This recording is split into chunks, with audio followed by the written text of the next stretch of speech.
Okay, so I want to talk about the fact that you can be a large creator and not make any brand deals. You can also be a small creator and make lots of brand deals. Your follower count is not the biggest thing to determine if you're going to land brand deals or not. I know lots of like content creators that have 500,000 followers and don't make that much money. And I also know lots of creators that have 10,000 followers and they make a ton of money. I think people assume because they have a large following, like smaller creators aspire to have a large following so that they could make money. Like they just assume that like that's going to guarantee they're going to make money. And that's really not true. And I think that just is like misleading to believe.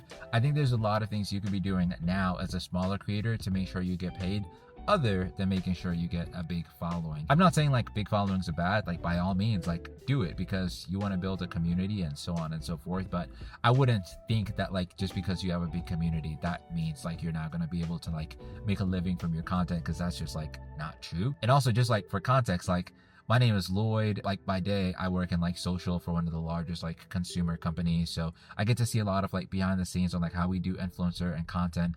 I'm also a content creator myself, like a part-time content creator. I'm a smaller content creator and I've made $300,000 over the last 4 years just from content. I literally have only about 3,000 followers on Instagram. So I think that just further proves my point.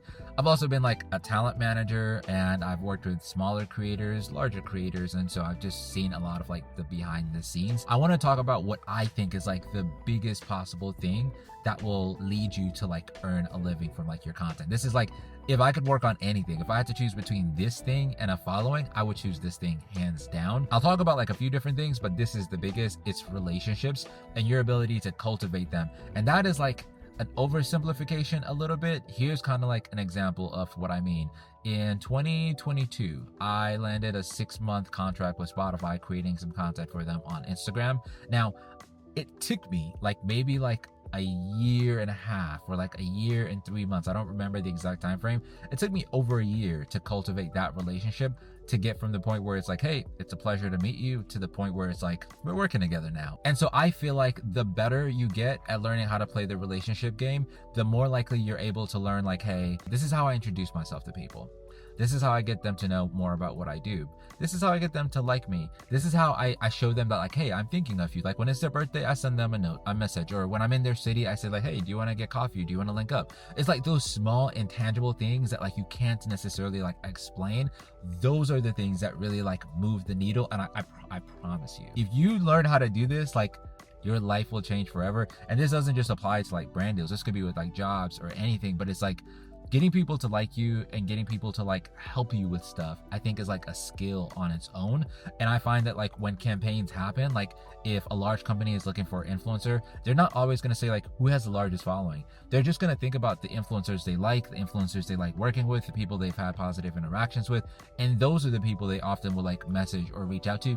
And you want to be on that list. And so whether you're like an influencer with like 1 million followers or 10,000 followers, if you don't have like relationships, it's going to be very hard for you to level up. There are some creators where they just have so many followers that they get like a lot of like inbound traffic. And so they're like an outlier. The average creator isn't going to do that. And they're not going to have like a lot of like inbound traffic coming in. And so they need relationships. That's the first thing like important to cultivate. And that's probably like the biggest thing that will determine like what you earn as like an influencer. The second, I think, is like being in a niche that's easily marketable. Like you might see a lot of influencers on TikTok that have large followings, but because like the niche that they're in, it's very hard for a brand to like get behind or support. An extreme example of this is like, let's just assume cannabis as an example. That is going to be very hard for lots of brands to get behind. I personally think it's dope and I think it's cool. And I think in 3 years, it'll be very different. But I just think like the agency space as a talent manager, literally like most of the brands that would reach out to us wanted things that were what's known as like brand safe, meaning there's like a limited or low risk. If they do it, if they like partner with you, there's like, it's a low risk to them. And so I think like if you're not in a marketable niche, you're automatically disqualifying yourself from a percentage of brand deals. And I'm not saying you should just like pick a niche just because you want to get to the bag, even though that's not a bad idea. I'm just saying it's something you need to know, that it's like, yo, I already have to figure out how to do relationships and then get people to respond. Why would I disqualify a large percentage of brands by picking a niche that's going to be hard to monetize? And so that's like the second thing. An easy way to circumvent this could be just trying, and this won't like solve the problem, this is just an idea, It could be just throwing the tag of like adding that you're a lifestyle creator and adding more lifestyle content into the mix. So a food creator, for example, throwing in like food and lifestyle just gives you more variety. It just diversifies what you do and the types of brands you could work with. So that could be an idea, but it's still just like I would recommend like avoiding like a high risk niche. And the last thing I would say is just like try to make your content as commercial as possible. And I'm not saying like commercial in a sellout way or in a way where it's not creative, but like when brands, like when I used to work at the agency, a brand would like get on your Instagram or like they'd be looking for creators, so they'd get a list of creators that could be a good fit for the campaign.